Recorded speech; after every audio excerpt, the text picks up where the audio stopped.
Hi friends, today recipes గోంగూర chicken. అబ్బా, చూడటానికి ఎంత టెంప్టీగా ఎమ్మీగా ఉందో చూసారా, ఎంత బాగుందో. ముందుగా కడాయి పెట్టుకుని కడాయిలో ఆయిల్ పోసుకోవాలన్నమాట. ఆయిల్ ఎంత వేసుకోవాలి, మన చికెన్కి సరిపడంత ఆయిల్ వేసుకోవాలి. ఒక 3 ఆనియన్స్ని సన్నగా కట్ చేసుకుని వేసుకోవాలన్నమాట. తర్వాత చిల్లీస్ని నిలువుగా కట్ చేసుకోవాలి. చేపల పులుసులో వేసుకున్నట్టు వేసుకోవాలి. ఆ పులుపుదనానికి ఆ చిల్లీస్ తింటుంటే చాలా టేస్టీగా ఉంటాయి అనమాట. తర్వాత పసుపు వేసుకోవాలి. పసుపు వేసుకోవడం వల్ల ముక్కలు ఫాస్ట్గా రోస్ట్ అవుతాయి అనమాట. అందుకోసం మనం పసుపు వేసుకుంటాం. తర్వాత చికెన్ వేసుకోవాలి. ఇక్కడ 1/2 కిలో చికెన్ తీసుకున్నాను. దాన్ని చికెన్ వేసాక దాన్ని బాగా తిప్పాలన్నమాట. ఎలా తిప్పాలి, మన చేతులు నొప్పులు వచ్చేలాగా తిప్పాలన్నమాట. బాగా తిప్పేసేసాక మగ్గనిచ్చేదాకా మూత పెట్టుకోవాలన్నమాట. ఇప్పుడు మనం దాంట్లో ఒక 2 స్పూన్స్ ఆఫ్ సాల్ట్ వేసుకోవాలి. సాల్ట్ ఎక్కువే పడుతుంది, గోంగూర పుల్లగా ఉంటుంది కదా, దానివల్ల మనం కొంచెం సాల్ట్ ఎక్కువే వేసుకోవాలి. దాన్ని బాగా తిప్పాలన్నమాట. తిప్పి తిప్పి తిప్పి మన చేతులు కూడా బాగా నొప్పులు వచ్చేసేయాలి. అలా తిప్పేయాలన్నమాట.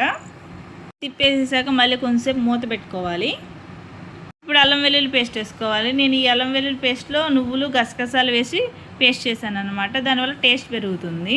అది బాగా రోస్ట్ అయ్యేదాకా ఫ్రై చేసుకోవాలి. ఇప్పుడు కారం వేసుకోవాలి. కారం కొంచెం ఎక్కువ వేసుకోవాలి, ఎందుకంటే గోంగూర పుల్లగా ఉంటుంది కదా, ఆ పులుపుదనాన్ని మేనేజ్ చేస్తుంది అన్నమాట. అందువల్ల కారం ఎక్కువ వేసుకోవాలి.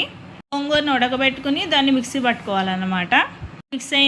మిక్సీ పట్టిన గోంగూరని ఎత్తుకెళ్ళి మనం కర్రీలో వేసుకుని ముక్కలకు పట్టేలాగా కలుపుకోవాలన్నమాట. బాగా కలపాలి. ముక్కలు పట్టేలా కలుపుకుని 2 కప్స్ ఆఫ్ వాటర్ పోసుకోవాలన్నమాట.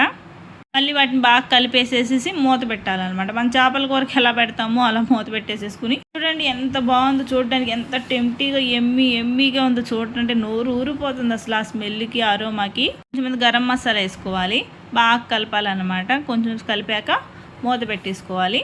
చూడటానికి ఎంత టెంప్టింగ్గా ఉందో. ఇప్పుడు కొత్తిమీర వేసేసుకోవాలి, కలిపేసుకోవాలి. చూడటానికి ఎంత టేస్టీగా ఉందో. మా పాపని టేస్ట్ చేసి ఎలా ఉందో చెప్పమని అడుగుదాం.